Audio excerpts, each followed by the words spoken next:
आपको जानकर हैरानी होगी कि सोशल मीडिया पर मुस्कान ने एक फेक आईडी बनाई थी जो साहिल के मां के नाम पर थी। इसी फेक आईडी से वो साहिल को मैसेज भेजती थी और बातें करती थी।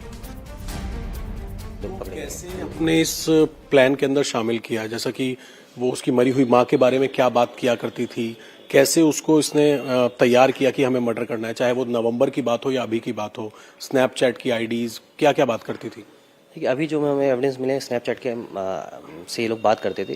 इसने 2 फर्जी आईडी, एक खुद की आईडी और 2 फर्जी आईडी बनाई हुई थी अपने माँ और भाई के नाम से, और इससे लगातार इसको कन्विंस करने का प्रयास करती रहती थी कि इसका मरना ज़रूरी है, इसका वध होना ज़रूरी है। और जैसा मैंने बताया वो काफ़ी सुपरस्टिशियस था, तो उसकी माँ बन के ये ऐसे दिखाती थी इसमें अवतरित होकर आई हैं। तो उन सभी चीज़ों को ये इसने यूज़ किया है और कहीं ना कहीं वो भी कन्विंस था कि जो चीज़ हो रहा है सही के लिए हो रहा है, और इसका इसने पूरा साथ दिया है। जैसे पूरी प्लानिंग में दोनों लोग साथ में थे और शुरू से लेकर अंत तक इन लोगों ने काफ़ी चीज़ों को गुमराह करने की भी कोशिश की। जैसे मैं आपने बताया कि फ़ोन लेके गई थी ये मुस्कान, और फ़ोन से भी इन्होंने गुमराह करने का प्रयास किया। साहिल ने भी काफ़ी गुमराह करने का प्रयास किया है। साहिल इस वक्त ऐसा दिखता है, उजड़ा हुआ चेहरा, जूड़ा, मतलब ये कि एक बार अगर कोई साहिल को देखेगा तो पहली बार में ही ये बता देगा कि उसने नशा किया है।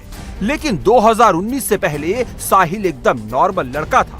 फिर एक मुलाकात ने सब कुछ बदल दिया, साहिल की पूरी जिंदगी बदल डाली। साहिल और मुस्कान 8वीं क्लास तक एक साथ पढ़ते थे, उसके बाद इनका संपर्क खत्म हो गया। साल 2019 में इनके स्कूल के स्टूडेंट्स का एक व्हाट्सएप ग्रुप बना और उस व्हाट्सएप ग्रुप के अंदर इन दोनों का नाम और नंबर ऐड हो गया। इसके बाद पास के ही एक मॉल में इन सभी की मुलाकात हुई और दूसरी मुलाकात साहिल और मुस्कान की बेटी के प्ले स्कूल के बाहर हुई। इसके बाद मुलाकातों का सिलसिला शुरू हो गया और काफी लंबे वक्त बाद जब साहिल का साथ मुस्कान को मिला तो मुस्कान ने साहिल को अपने रंग में रंगना शुरू कर दिया। जब भी मुस्कान और साहिल नशा करते तो मुस्कान उसको दूसरी दुनिया में ले जाने का दावा करती, उसे उसकी माँ से बात करवाने का दावा करती, उसकी माँ के अवतरित होने की बात कहती। शुरुआत में नशे की दुनिया में साहिल को सुकून मिलता था, अपनी माँ के जाने का दर्द कम हो जाता था, वो अपना गम भूल जाता था। लेकिन साहिल को इस बात का जरा भी एहसास नहीं हुआ कि वो पूरी तरीके से मुस्कान के चक्रव्यूह में फंस चुका है। मुस्कान ने साहिल को शंकर और खुद को पार्वती बताने का ढोंग शुरू कर दिया था। हिमाचल में भी दोनों इसी तरह थे, पति पत्नी बनकर कमरा बुक किया था। जो केक वो साहिल को खिला रही थी उस पर शंकर लिखा हुआ था। पूरी ट्रिप में मुस्कान साहिल को शंकर ही बोलती रही। जिस वक्त मुस्कान सौरभ की गर्दन काट रही थी उसी समय साहिल भी चाकू लेकर खड़ा था। सौरभ को काटने में साहिल भी शामिल था, लेकिन साहिल ऐसा कर सकता है इस बात पर साहिल के पिता को बिल्कुल भी यकीन नहीं है। आपको मतलब क्या लग रहा है, क्योंकि जैसे आपका बेटा है, आपको क्या लग रहा है मतलब इतनी बुरी तरीके से मर्डर करना?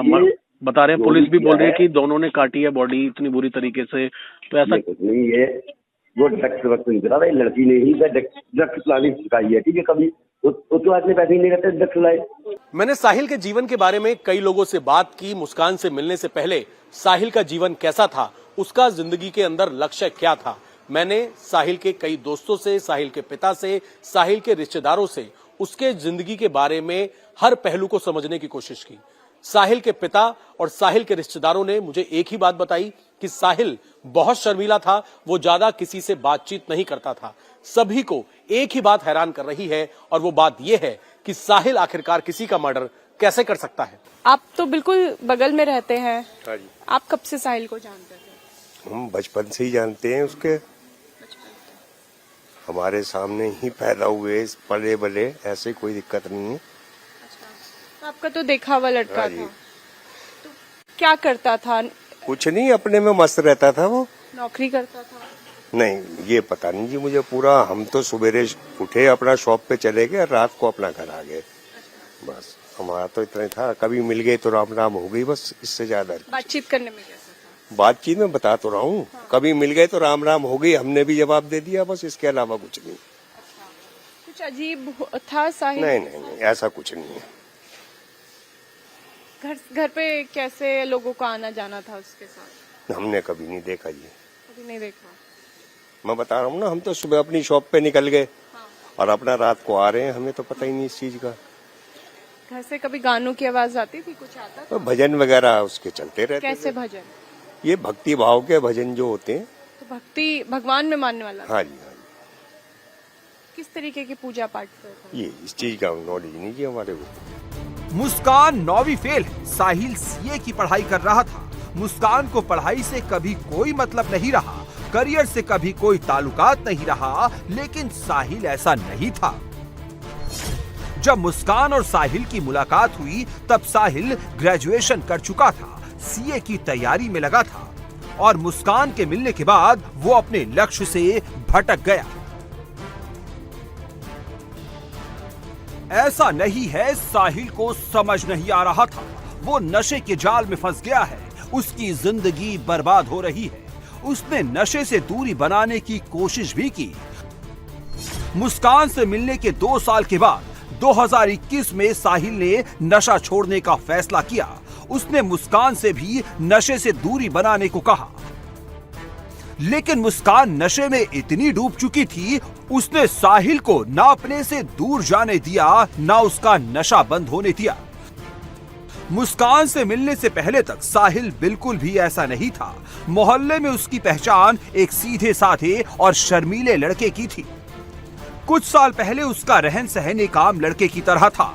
उसके हेयर स्टाइल भी एकदम सिंपल और छोटे बाल थे। साहिल शुक्ला एक अच्छे परिवार से आता है। साहिल के पिता मार्केटिंग का काम करते हैं, ज्यादातर वो नोएडा में रहते हैं।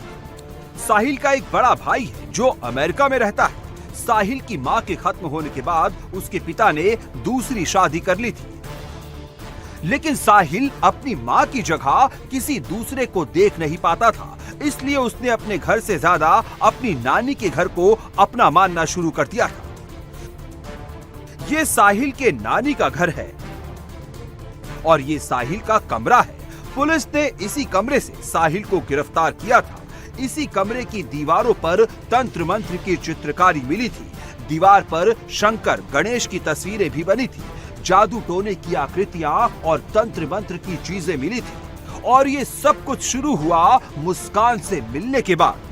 मुस्कान ने साहिल को इस कदर अपने जाल में फंसा लिया था कि वो अंधविश्वासी हो गया था।